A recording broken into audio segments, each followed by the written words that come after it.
Salut tout le monde, on se retrouve aujourd'hui, vendredi 6 août 2021. Le thème de la vidéo, c'est notre rendez-vous que nous avons eu ce matin avec le bactériologiste. Et du coup, je vais vous expliquer comment ça s'est déroulé, qu'est-ce qui s'est passé, qu'est-ce qu'on nous a dit, quel examen nous avons effectué ce matin. Je vais essayer de tout vous expliquer parce que c'est compliqué. Quand on n'est pas dedans, c'est compliqué. Beaucoup d'informations en même temps. Il a fallu que je relise mes documents 2 ou 3 fois pour bien comprendre le nom des médicaments, ce qui allait se passer pour moi. Parce qu'on nous donne tout un tas de documents, on nous donne une quinzaine de pages. On nous explique tout, mais vraiment dans un laps de temps, en 1 heure, faut qu'on avale toutes les paroles et c'est extrêmement compliqué. Donc, je vais m'aider de mes petites feuilles qu'ils m'ont données et je vais vous expliquer ce qui s'est passé. Donc du coup, pour commencer, monsieur avait rendez-vous, lui, pour son test de bactériologiste à 10h30 ce matin. Donc il a été dans son aile de son bâtiment faire ses petites affaires avec le laboratoire. Et moi, j'avais rendez-vous à 10h30 avec la collègue de mon professeur de PMA, parce que mon professeur de PMA est actuellement en vacances, donc c'est une de ses collègues qui m'a pris en charge. Et du coup, nous avions rendez-vous tous les deux à 10h30. Donc mon angoisse était que je sois seule à ce rendez-vous. Je voulais absolument que monsieur soit avec moi, puisque c'est un parcours à deux et qu'il nous était arrivé quelques petites avaries quelques jours auparavant. Et du coup, j'avais cette angoisse d'être seule et de devoir affronter cette épreuve toute seule. Mais on va dire, par chance, elle a eu 40 minutes de retard. Donc du coup, monsieur a eu le temps de finir ses analyses au laboratoire et de me rejoindre dans la salle d'attente. Et elle nous a reçus tous les deux dans son bureau. Donc on est arrivé dans un bureau pas très grand, avec bien sûr distanciation sociale de plus d'1 mètre entre son bureau et nous par rapport au Covid. Et là, on a posé nos petites questions dès le début parce qu'il s'est avéré que je prends, comme vous avez pu suivre sur mes vidéos précédentes, je reprends une pilule depuis le premier jour de mon cycle. Donc aujourd'hui, je suis à J27. Donc depuis le premier jour de mon cycle, je reprends la pilule Césarette. Sauf que ce qui s'est passé, c'est qu'à J19 de mon cycle, j'ai oublié de prendre ma pilule. Un soir de fatigue, j'ai oublié de prendre ma pilule et malheureusement... une angoisse est montée, j'ai eu l'hôpital au téléphone où la secrétaire m'a expliqué que vu que j'avais des saignements depuis déjà quelques jours suite à cette pilule, que j'avais déclenché mes règles, que ma fille allait être repoussée. Donc en fait pour moi je m'étais mise en tête que le rendez-vous de ce matin on allait me dire exactement la même chose et que ça allait être repoussé alors qu'on attend ça depuis des mois. Donc j'étais très inquiète. Tout de suite, je lui ai dit. Je n'ai pas voulu lui cacher ou lui mentir, donc je lui ai expliqué. Et là, elle m'a dit non, mais ça n'a rien à voir. Effectivement, vous avez oublié une pilule, mais ça arrive à tout le monde. C'est pas ça qui a fait vos saignements, c'est parce que c'est la pilule qui est comme ça, patati. Donc elle nous a expliqué, elle nous a rassuré. Et là, tout de suite, elle nous a dit non, votre FIV est maintenue de telle date à telle date. Nous commençons de telle date. Donc là, un grand sourire sur nos visages derrière notre masque, parce qu'évidemment, on avait toujours nos masques. Et là, à partir de là, on a écouté attentivement toutes ces recommandations et on est reparti avec tout un tas de documents. Donc voilà, j'en ai vraiment de partout. Donc au total, ouais, je dois avoir plus d'une quinzaine de feuilles. Voilà, on est reparti vraiment avec tout un tas de documents. Je suis repartie avec 2 feuilles de soins à remplir pour les ponctions, apparemment, d'après ce que je comprends. Je suis repartie aussi avec 2 ordonnances de sérologie parce qu'on vient de s'apercevoir qu'on n'avait pas fait nos sérologies. Donc lundi matin, 7h30, nous avons rendez-vous pour faire notre prise de sang de sérologie, moi et monsieur. Et nous sommes repartis avec 3 consentements médicaux, donc 2 pour comme quoi on a compris le concept de la FIV et qu'entre guillemets je fais confiance à la médecine et c'est la médecine qui va me dire quelle hormone doit prendre et à quelle quantité.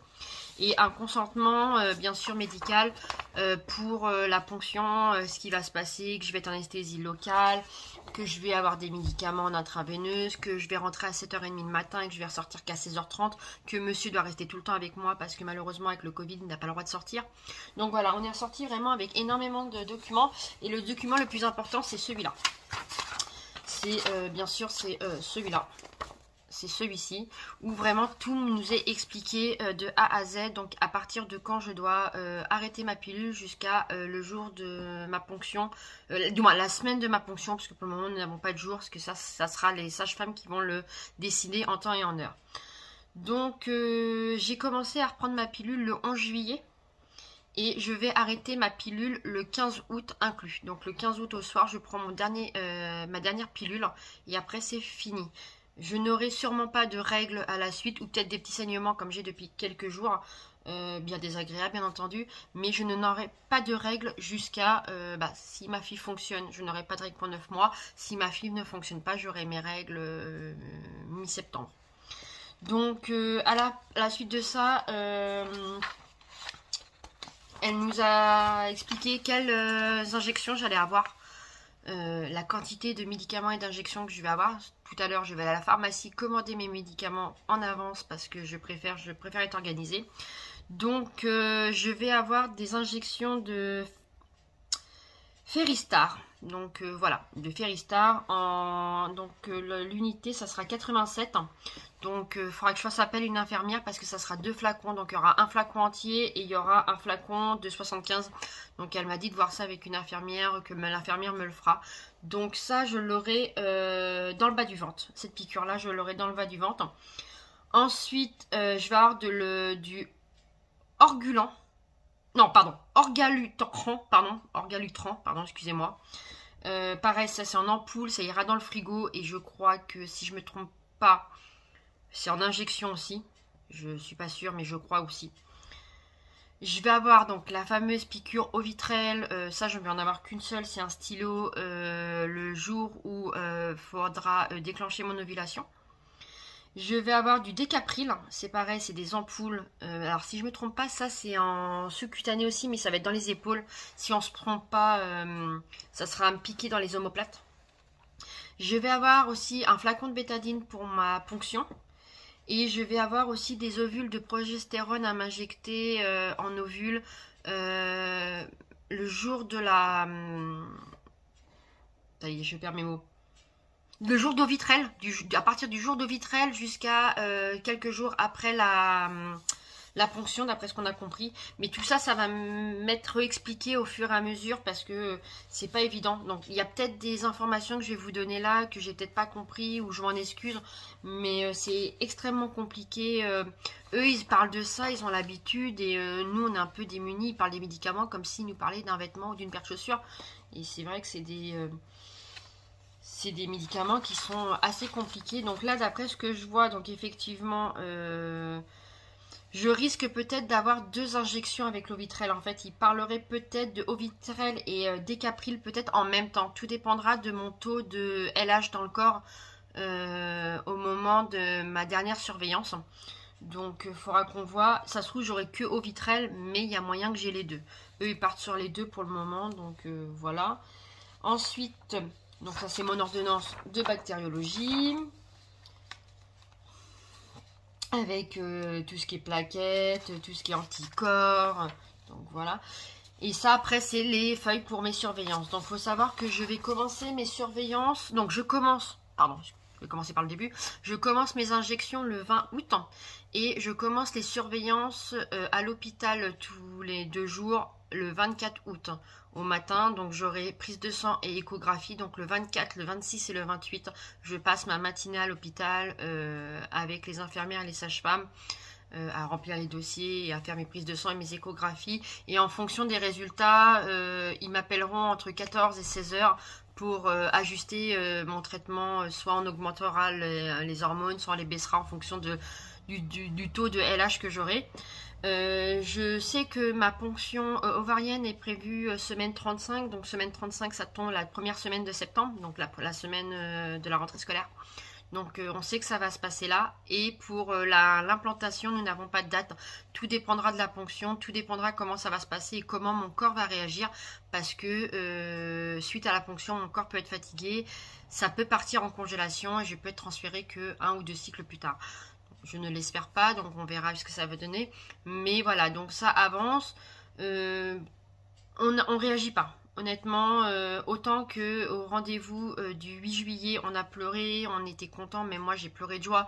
On avait une date, autant que ce matin, je me dis pas, ça y est, depuis ce matin, 10h30, je suis en parcours FIV. Donc c'est une FIV SICI. Je me dis pas, ça y est, je suis dedans, alors que ça fait des mois et des mois que nous attendons cet événement. Je crois que c'est encore même mieux qu'un mariage. Après, nous savons que rien n'est gagné, même si les médecins sont rassurants avec nous en nous expliquant qu'effectivement nos paramètres ne sont pas terribles, mais non plus sont pas catastrophiques, et que nous sommes jeunes, nous sommes quand même en bonne santé. Moi, je ne fume pas, je ne consomme pas d'alcool. Il n'y a que monsieur qui fume, mais modérément. Donc, on a quand même tout un paramètre assez, assez favorable pour que ça fonctionne, mais rien n'est garanti. Nous partons quand même sur l'optique que rien n'est gagné et que l'échec est quand même à bout de bras et qu'il faut rester conscient. Mais nous avons quand même hâte de rentrer dans ce protocole et de faire du concret, parce que depuis bientôt 1 an et demi, ce n'est que de l'administratif. Et là, j'ai encore des documents à remplir, donc c'est que de l'administratif. Et c'est moralement, c'est compliqué parce qu'on n'en voit pas le bout, on se dit que c'est pas concret. Pour moi, c'était que du virtuel. Et là, d'avoir une date, pour moi, j'ai l'impression que c'est encore que du virtuel. Je ne réalise pas. Pourtant, mes copines, mes amis, notre famille essaient de nous faire comprendre que voilà, ça y est, on a une date, que c'est parti, que le début de l'aventure commence pour nous. Mais malgré ça, on est content, mais on n'est pas non plus euphorique. Alors, est-ce qu'on reste pas sur la réserve ou est-ce qu'on reste pas méfiant? C'est possible, parce qu'il nous arrive tout un tas d'aventures depuis le début. Là, il faut qu'on se batte. Il a fallu qu'on se batte pour pouvoir faire notre prise de sang lundi, parce que je ne sais pas à quel moment vous verrez cette vidéo, mais nous sommes en 2021 et du coup, le Covid est parmi nous depuis 2019.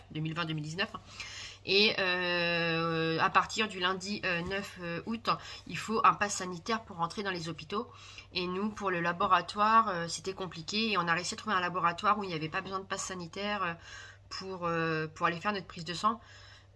Sachant que notre deuxième dose, nous l'avons la semaine prochaine. Donc, bien entendu, notre pass sanitaire, nous l'aurons que le 19, parce qu'il faut 7 jours. Le pass sanitaire est valable que 7 jours après la deuxième dose. Donc on l'aura officiellement, notre pass sanitaire, nous l'aurons la veille de ma première injection de FIV. Donc c'est quelque chose, c'est vrai qu'on a énormément de choses à faire dans les jours qui arrivent. Donc je me dis que le 20 août, ça me paraît super loin avant de commencer mes injections. Mais d'un côté, je me dis que le 9, on a prise de sang, que le 12, on a notre vaccin pour le Covid. Le 15, j'arrête ma pilule, et que le 20, on commence les injections. Donc je me dis qu'en fait, c'est loin, mais pas si loin que ça. C'est un sentiment qui est complètement bizarre, qui est complètement nouveau. Je nage dans l'inconnu. Là, mon corps officiellement est à la science. Je donne mon corps aux médecins. On est très bien entouré. Je ne connaissais pas le docteur qu'on a eu ce matin, et elle nous a mis en confiance. Elle m'a fait du coup mon examen gynécologique, parce que voilà, faut savoir qu'en bactériologie, ils vous expliquent les ordonnances, mais vous avez, vous les femmes, vous avez un examen gynécologique sur une table gynécologique, dans les pieds, dans les étriers, et ils mesurent votre cavité utérine, la profondeur de votre utérus, et ils vous font comme un frottis pour voir si vous n'avez pas de bactéries.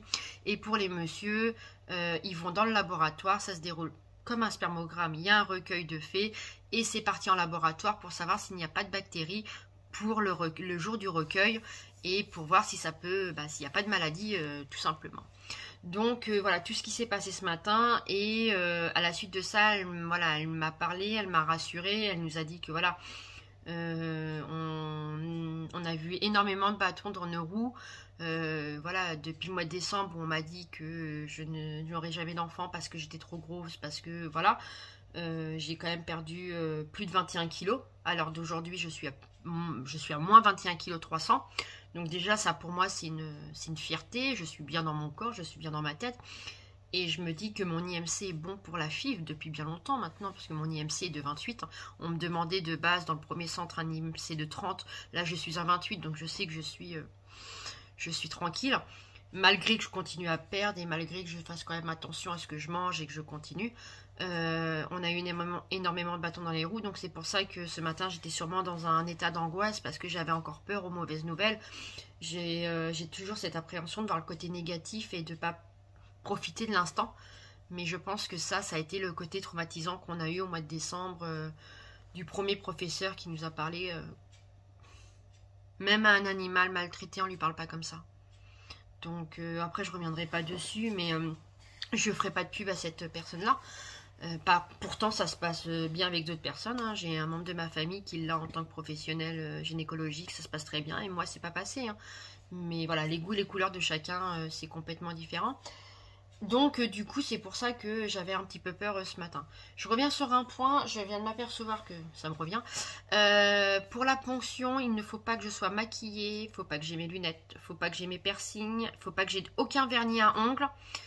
Et il faudra surtout aucun bijou et aucune chose dans mes cheveux, donc je serai au naturel. Donc je ferai des petites vidéos de ma ponction. Monsieur prendra me prendra en vidéo parce que vous ne le verrez toujours pas. Malgré qu'on en ait discuté, il veut bien que je parle de lui, il veut bien que je mette des photos, que j'inclue des photos, mais il ne veut pas pour le moment paraître dans les vidéos. Après, ça reste son choix, je le comprends. C'est pas évident de parler devant une caméra, mais moi je ne suis pas forcément à l'aise, donc pour le moment il s'en sent pas capable. Mais à ma ponction, c'est lui qui fera des petites vidéos, qui me prendra et je vous parlerai, parce que je vais être perfusée de partout, je vais avoir de la morphine, je vais avoir du gaz Calinox, je vais avoir une anesthésie gynécologique. Non, qu'est-ce que je viens de dire? Ils vont faire des piqûres dans les parties intimes, tout simplement, pour m'endormir mes parties intimes. Excusez-moi, je cherche mes mots. Et donc voilà, je risque d'être un petit peu droguée. Et je vais attendre de me réveiller tranquillement et je vous ferai une petite vidéo pour vous expliquer comment ça s'est passé, combien ont été récoltés, quelle a été la douleur, quel a été mon ressenti. J'essaierai de vous faire une vidéo vraiment transparente. Si j'ai eu mal, je vous le dirai. Tout simplement, si j'ai eu mal, je vous le dirai. J'essaierai de vous faire des comparaisons par rapport à la douleur. Mais voilà, je vais essayer d'être totalement transparente avec vous pour éviter que beaucoup arrivent dans ce parcours et pensent que c'est un monde de bisounours, que tout se passe bien, que tout est facile. Non, tout n'est pas facile, non.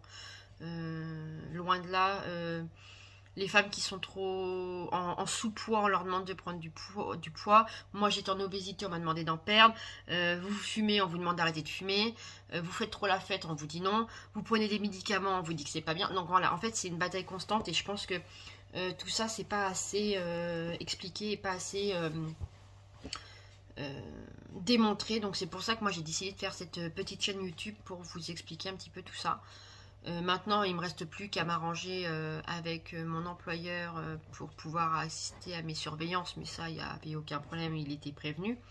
Et pour le moment, pas d'arrêt maladie de prévu. Je compte travailler pour passer les jours. Sauf si mon corps est vraiment trop fatigué avec la stimulation ovarienne. Hein, parce que voilà, ils m'ont expliqué que la stimulation ovarienne, je vais avoir très mal aux ovaires. Parce que, entre guillemets, on gonfle les ovaires pour avoir une production d'ovules beaucoup plus conséquente. Donc on risque qu'on a du mal à marcher, on a le bas du ventre qui est lourd, ça fait mal. Voilà, ils m'ont dit tant que vous pouvez supporter, vous continuez à avoir une vie tranquille. Par contre, si vous voyez que ça va pas, prenez quelques jours, reposez-vous et revenez en pleine forme auprès de votre employeur. Donc c'est ce qui va se passer pour moi. Je vais faire ça tranquillement. J'ai oublié aussi une petite chose. Ils m'ont donné ceci pour mon infirmière. C'est les doses qu'elle va devoir m'injecter. Parce que du coup, il va falloir que je fasse par une infirmière. Et je comptais déjà de base passer par une infirmière. Mais là, vu qu'il faut mélanger plusieurs produits, je préfère laisser les professionnels faire. Même si on aurait voulu essayer, peut-être qu'on verra avec l'infirmière, peut-être pour en faire une avec elle. Mais tous les deux, en étant surveillés. Donc on va voir, on va étudier la chose à ce moment-là. Mais ça y est, officiellement, je suis en parcours de FIV. Et depuis ce matin, 10h30, l'aventure nouvelle est commencée pour nous. Donc voilà, j'ai essayé de vous expliquer le plus possible tout ce qui s'était passé. J'espère que je ne me suis pas trop éparpillée. Je vous fais de gros bisous. Je vous embrasse très fort et je vous dis à très bientôt dans une nouvelle vidéo.